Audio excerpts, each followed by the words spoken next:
is really asking for. The culture has evolved. It's not about who's the toughest on the block anymore. It's about who's making the smartest moves in the boardroom. And in that game, 50 Cent isn't just a player. He's the house, and the house always wins. When that post went live, it was like a flashback to 2003.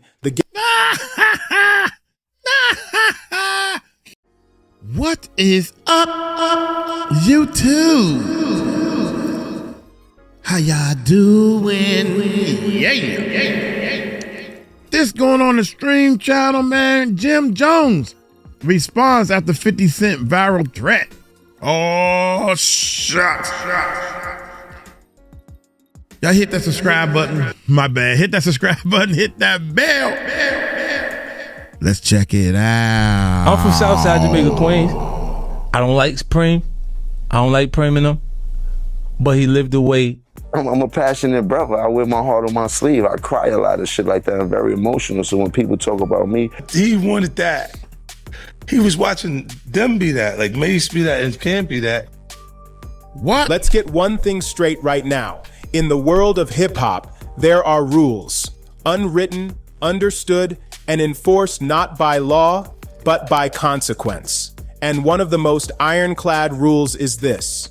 You do not, under any circumstances, casually slide 50 Cent's name into your mouth unless you are fully prepared for what comes next. It's a rule built on 2 decades of scorched earth diss tracks, brutal online takedowns, and the cold, hard fact that Curtis Jackson doesn't just win beef, he annihilates it. For a minute there, it seemed like Jim Jones, Harlem's self-styled capo, had forgotten that rule. It started with a whisper, the kind of slick, no-name dropping shade that rappers love to throw in interviews. Jim was talking, doing that thing he does, reminding everyone who's really outside. Then he let it fly. I'm a passionate brother. I wear my heart on my sleeve. I cry a lot of shit like that. I'm very emotional. So when people talk about me, I gotta stand up for me because nobody else gonna stand up for me, as you see. You heard? I fight all my battles on my own. I take losses and I take my wins the same way. You heard? The same smirk, just like this. You heard? A lot of these dudes be acting tough for the cameras. We know who really outside the internet didn't just hear it, it felt it. A collective digital gasp. Because in the coded language of hip-hop, everyone knew exactly who he was talking about. He was talking about the man who built an empire on the foundation of being not just successful, but street certified. The man who took 9 bullets and lived to tell the tale, then sold over 30 million albums telling it.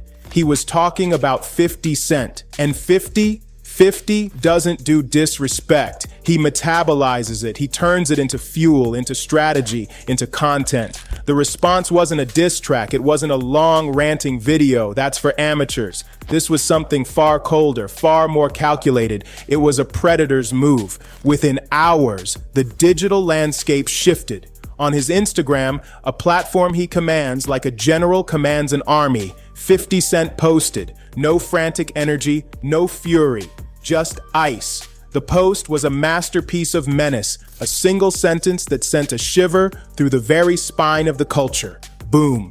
No name, no tag, just those 9 words, hanging in the digital air like a blade. Kev, at that point, he was hating them. So it's like, you done robbed the brother for all the work they actually got.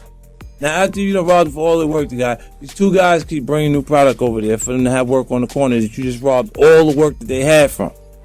So now you're starting to allow him to try and develop his clientele back with that. So now what we got to do is we got to go rob them other 2 corners too. The other 2 guys keep giving it to him, we got to take that too. So now that they don't have anything to actually give him, to loan him. But the timing, the tone, the chilling finality of it, it screamed one name and one name only. Jim Jones, watch your step. The comment section erupted. It was a digital stampede. 50 about to air somebody out.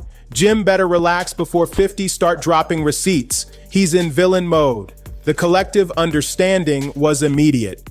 When 50 Cent says, remind the city, he's not talking about a rap lyric or a forgotten interview. He's talking about the shadows. He's talking about the real life, behind the curtain, hope this never sees the light of day kind of history that most people in the game pray stays buried. Look at it. Look. I'm from Southside Jamaica, Queens. I don't like Supreme. I don't like Eminem. But he lived the way he actually projected himself. His lifestyle is consistent. He was true to it. He never ratted on nobody.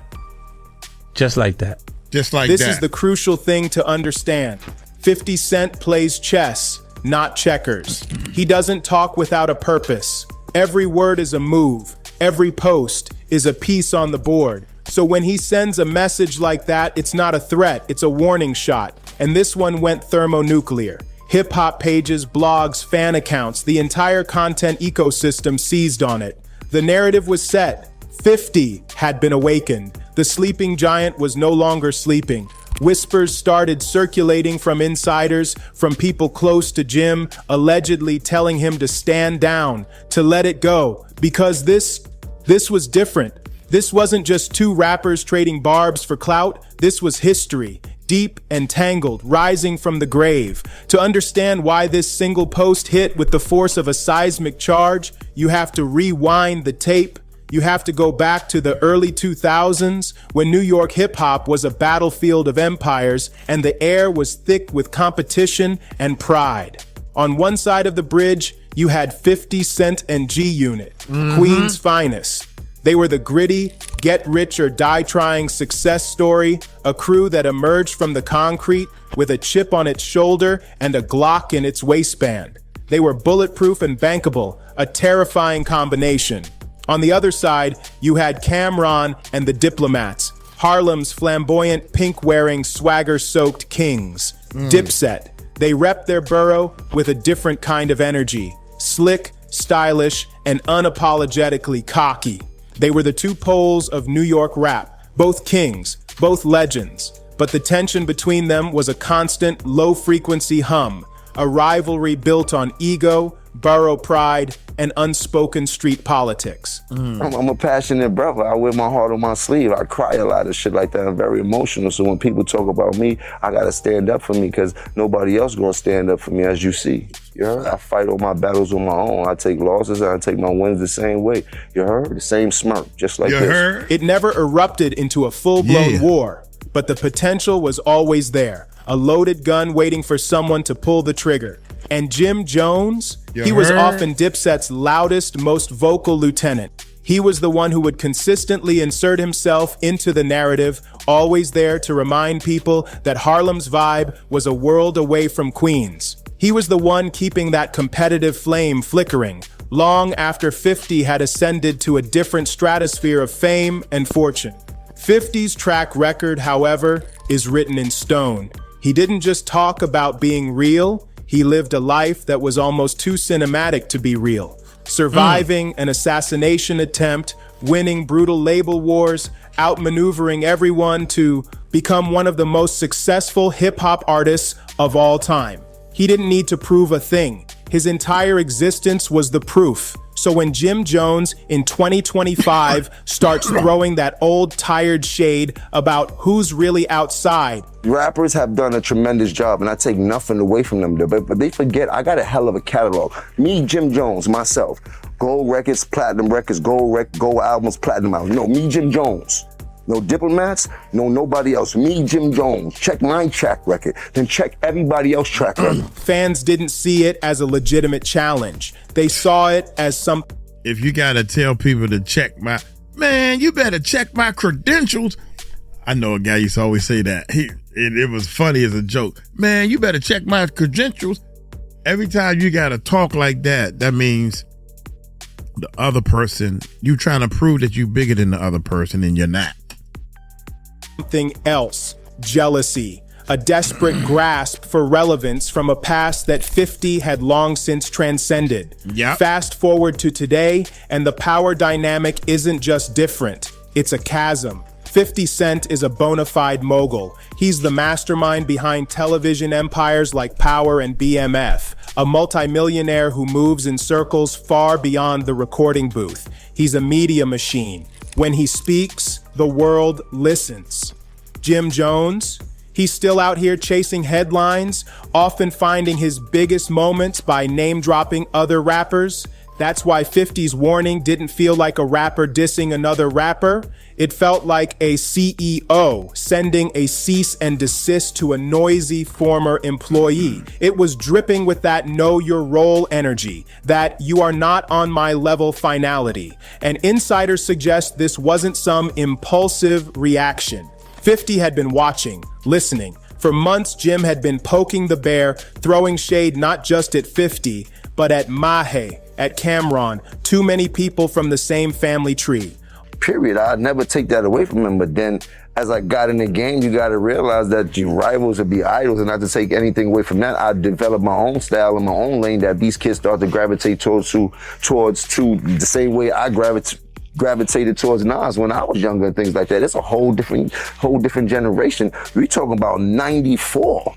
93, I was in 11th grade. Nigga, it's 2025. Online, people started calling him Harlem's noisy neighbor, the guy who talks more than he raps. He's been trying to prove a point that in 2025, nobody is really asking for. The culture has evolved. It's not about who's the toughest on the block anymore. It's about who's making the smartest moves in the boardroom. And in that game, 50 Cent isn't just a player, he's the house. And the house always wins. When that post went live, it was like a flashback to 2003. It's funny how things happen, because last month, I was telling some of my boys this, bruh, man, you know what? They don't want this smoke. They don't want, dude. And he older than me, by the way. We in our 60s, my guy. He's 60 years old. And he talking about smoke and street life and, man, I used to run the jails. I don't want to, dude, let's talk about moving forward. You talking about that crap. They don't like care about that stuff no more. What have you done lately? What are you doing now? What are you doing to move forward? Let's talk about moving forward. This is done if you lying or if you're not telling the truth. If you're telling the truth or telling a lie, we can't change it and we can't do nothing about that. That's future. Let's move forward. Get rich or die trying 50 had flickered back to life, if only for a moment. The confidence, the mystery, the unshakable aura of a man who knows things you don't. It all came rushing back. It reminded everyone why his name still carries a unique kind of fear. He's not the type to argue. He's the type to pull files, to make a phone call, to remind the city. And Jim's response to this earth-shattering warning? Silence. Crickets. No clapback post. No defiant live stream. No fiery interview. Nothing. And in the high-stakes game of public perception, silence isn't peace. It's pressure. And right now, the pressure on Jim Jones must be immense. He really put the whole dope boy rap, crack hustler, get fresh rap into perspective before anybody else. Before I heard Jay do it, before I heard anybody else, like he changed the cadence of rap into a whole different steam. Like he's the one that broke the camel's back when it came to artists like, to me, when it came to artists like Big Daddy Kane and all these artists that came right before him. Like after Nas came with that, they started to fade out. After the warning went viral, the internet did what it does best. It became a digital detective agency. Fans, bloggers, and historians started digging, pulling at the threads of the past. And the story that began to unravel was even deeper and more tangled than anyone imagined. For years, there have been rumors, murmurs in the background of the industry about tension between 50 and Jim that goes far deeper than music. Whispers about street business that never got completed, deals that went sideways, alliances that fractured behind the scenes. Nothing was ever confirmed. Nothing was ever spoken about openly. It was the kind of history that stays in the shadows. Until now, 50's words remind the city what really happened. He wanted that. He was watching them be that, like Mace be that and Cam be that, and looked at, and it was finally, he had one. And I just looked, and I knew I just took the shot, Murder, to see, because I wasn't sure he was gonna go for it. Mm-hmm. But I was like, we like Jimmy better than you anyway, Cam. Were like a key turning in a long locked door. Suddenly, everyone was asking the same terrifying question. What does 50 know? The speculation went into overdrive. Was it about old Harlem street ties? Was it about the messy label politics from the days when 50 and Cameron had that legendary, explosive on-air argument on Hot 97? Remember that? Jim was right there backing his man up. The energy never died. 50 just outgrew it, while Jim seemed to keep it on life support. Yeah, man. You know, like with me, I'm chasing chicken. You know, people tend to put rappers, quote unquote rappers, in a box, and me, I'm just always chasing the check. You know what I'm saying? As long as I ain't doing nothing to, you know, damage my integrity, anything like that, I'm going to chase a check. If they tell me it's 500,000, and now it feels like all that dormant history is bubbling to the surface.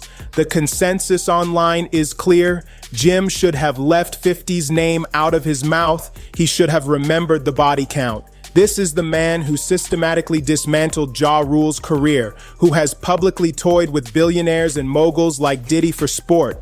Once 50 Cent decides you're a target, he doesn't just defeat you. He exposes you. He turns your reputation into ash, and he does it with a smirk. The craziest part of this whole thing? 50 didn't even have to break a sweat. One post, 9 words. That's all it took to send shockwaves so powerful that rappers started quietly unfollowing Jim. Bloggers began dredging up every old reckless clip they could find. Even his peers from Harlem grew uncharacteristically quiet. It was as if the entire industry was taking a step back, putting space between themselves and the epicenter, waiting for the next bigger explosion. They're all asking the same thing. Is 50 going to pull an exposure moment? Is he sitting on a file, a video, a story, a witness? And trust me, if he is, it won't just break the internet. It will redefine Jim Jones's entire legacy. Then, just as the tension reached a fever pitch, fans noticed something. The post, the original warning, was gone, deleted from 50's Instagram. Put it to you like this, Jim. Hey, bro, you been in this thing, but lyrically, I'm gonna keep it a stack with you. Yeah, y'all but look how you dress. Look how you dress. You don't even be in the same places I be in. And the things that we, listen to I can be in the church house. You can't ever Nas lyrics. I don't know who told you that. Now look, I know you on that good stuff, but you're not seeing Nas. You're not seeing Nas, bro. Let's be real. You got a bunch of 40 and 50-year-olds in their panties because I said I'm better than Nas. It don't matter. Look at you. Look at you. Nobody from Dipset gonna take you over. But instead of calming the storm, this act of deletion only poured gasoline on the fire. When 50 deletes something, it's never an accident. It's never a sign of backing down. It's a strategy. It means the warning has been delivered. The message has been received. Now the real moves are being made behind the scenes. The silence is a weapon. Meanwhile, Jim remains quiet. His camp puts out word that he's unbothered. But let's be real. That's what you have to say. When 50 Cent is involved, silence doesn't feel like peace. It feels like the calm before the storm. Every tweet, every podcast mention, every quote is now dissected for meaning. The entire hip-hop world is holding its breath, waiting for the other shoe to drop. This is no longer about music, it's about pride. Jim Jones built his entire image on being Harlem's tough, street-certified voice, but the internet has already crowned him with a new, damning title, The Man Who Woke Up 50 Cent. And that is a title you do not want. Because when you wake 50 up, he doesn't just come for your career. He comes for your story. He comes for your truth.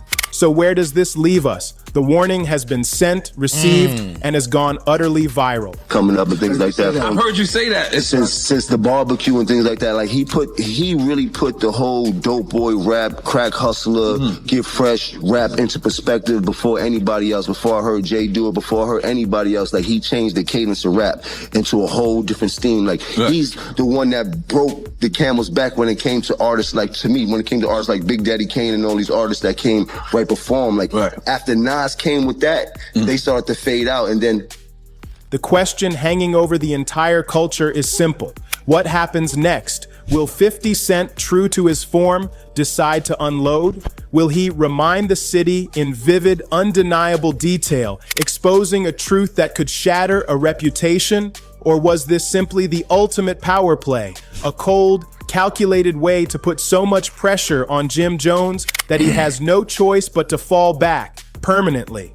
Either way, the message was crystal clear. 50 Cent does not play about his respect. He has built too much, survived too much, and commands too much to entertain what he clearly views as clown-level drama. See, that's the master stroke in all of this. 50 is no longer just an artist. He is a global brand, an empire. So when his name gets dragged into petty beef, he doesn't just clap back emotionally. He turns the entire situation into a business move. On social media, talk about it. He did it. And I'm the only one who's been vocal about this long before it actually. Man, you've been can't saying this touch no for a long time now. 50 and then Cent? no one was, they're just, why is he saying this? And now it's coming out like crazy. I mean, But I also didn't participate. I also didn't go to those parties. Yeah. He claps back in a way that generates headlines, boosts engagement for his projects, and most importantly, solidifies his dominance. It's a brutal reminder to the entire industry. I am still the apex predator here. People online started putting their careers side by side, and the comparison was brutal. 50 Cent, 2 decades of relentless wealth, global relevance, and unshakable power. Jim Jones, a respected OG, but whose recent peaks often come from interview sound bites, not chart-topping hits. This whole situation exposed a painful, bigger... Or movies or TV series. Remember The Power? 50 Cent was in that too. And the movie, Get Rich or Die Trying. What I ain't never seen. I barely know the dude. I barely remember him. Don't know his music. You look like you need help. Tell your man 50 say you an ounce or something, yo. You do need You that might help. need That's 2 why- ounces. That's why Paid in full movie. I got a G for every bump in your face. I promise you that. Jim is out here chasing validation while 50 is the one who validates. And the wildest theory of all, some fans believe this warning wasn't just for Jim Jones, it was for everyone, a shot across the bow of the entire industry. A stark reminder that even in 2025, even with a new generation of stars, Curtis Jackson still holds the keys to the narrative. He can shift the entire internet's focus for a week with a single cryptic sentence. That is real power. Jim Jones is now trapped in a no-win scenario, a perfect example of 50's chess mastery. If Jim claps back, he gives 50 the green light to unload his arsenal, and nobody wins a war of attrition against 50 Cent. If Jim stays quiet, he looks weak, like a man who got called out and folded. It's checkmate. Every possible move leads to a loss. Even other celebrities have started whispering from the sidelines, their messages clear. Jim, let it go. You can't win. Everyone knows 50 doesn't forget. He waits, he gathers, and he strikes when the timing is perfect. Damn. So yeah, 50 Cent's warning went viral for a reason. It wasn't just a post, it was a statement, a lesson, a chilling reminder that some names in this game carry an atomic weight, and some rivalries, no matter how dormant, never truly die. The message was simple, devastating, and utterly effective. Don't play with me. I am not the one now. The whole hip-hop world is waiting, watching Jim Jones's every move. Will pride make him do something stupid, or will survival instinct force him to swallow his pride and fade into the silence? One thing is for absolute certain, when 50 Cent looks into the camera and says, "I'll remind the city," you better believe he's not bluffing. He's holding something heavy, and the only thing left to find out is whether he decides to let it drop. The wait is the worst part. The suspense is the real punishment. And 50 Cent, the master strategist, knows that better than anyone. Man, this right here is that guy is if he messing with 50, man, you in a whole, you trying to bring yourself up. If you wasn't messing with 50, we wouldn't even be talking about you. Cause you ain't done nothing else. That's real talk. That's real talk. I'm trying to figure out. I almost had to figure out who the heck is he in the first place? I'm sorry, y'all. Trying to keep these channels and stuff going. 50 Cent was in 2 other movies. Get Rich or Die Trying. I can't even remember the other. It was another movie 50 was in. It just flashed in my head, but I definitely don't know the name. You know I don't know the name. 50 was in a couple of movies. He did that TV series, Power. I'm pretty sure he had something to do with the spinoff, The Ghost. Come on, man. He killing the... man. Dude, you trying to use 50 Cent name so you can come back up, man, and 50 ain't having that. Like, dude, man, I got other people to play with, like Diddy. Diddy done it. And then I'm going to do a Diddy documentary, which still haven't came out yet. What's up with that, 50? Was that a lie? I guess people lie enough, and it might come true. I don't know. Jim Jones, come on, man. Go sit down somewhere, man. Man, get out of here. Anyway, y'all take it light, take it slow. Hey, y'all tell him Uncle Mike told you so. Peace out.